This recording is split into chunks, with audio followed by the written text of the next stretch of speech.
The world is running out of oil. At least that was the idea behind the peak oil hypothesis that dominated economic thinking for decades. But it turns out that with fracking, deep water drilling, and oil sands, there's a lot more oil in the world than we once thought.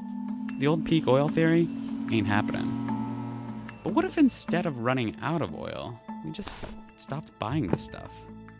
Most oilmen scoff at that idea. There are 1 billion gas-guzzling cars on the road worldwide today, and only 1/10% of them have a plug. OPEC contends that even in the year 2040, EVs will make up just 1%. But don't be so sure. Consider the S-curve. S-curves are used to describe the spread of new technologies over time, like early refrigerators and color TVs.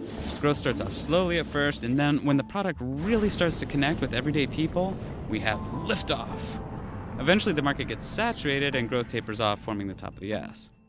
Predicting S-curves for electric cars is extremely difficult because we're making assumptions about demand for a type of vehicle that doesn't even exist yet. Fast, affordable, and spacious cars that have an electric range of at least 200 to 300 miles. But here's what we know. In the next few years, Tesla, Nissan, and Chevy plan to start selling long-range electric cars in the $30,000 range. And other car makers and tech companies are investing billions on dozens of new models due out in the next 4 years.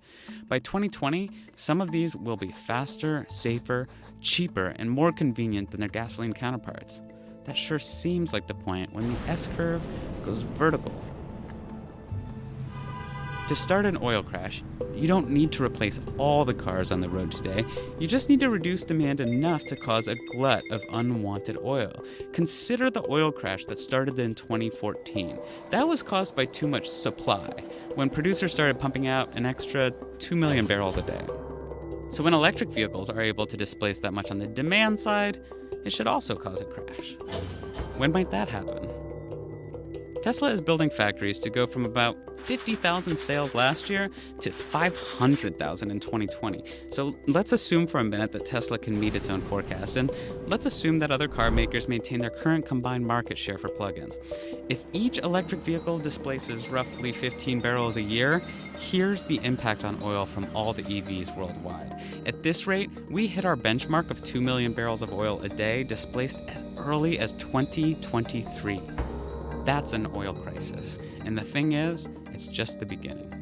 It's not at all unreasonable to assume that by 2040, nearly half the world's new cars will have a plug. Sure, you're skeptical. The price of electric cars still needs to come down, and there aren't yet enough fast charging stations for convenient long-distance road trips. Many new drivers in developing countries like China and India, they're still going to choose gasoline and diesel. But imagine a future where the rumbling streets of New York and New Delhi suddenly fall silent with electric engines. What if global demand for oil starts to fall? At first by a trickle, but then in a rush. Trillions invested in oil will be lost, while trillions in new energy will be won. The power of nations will be shuffled. That's the promise of the new peak oil. And it may be coming sooner than you think.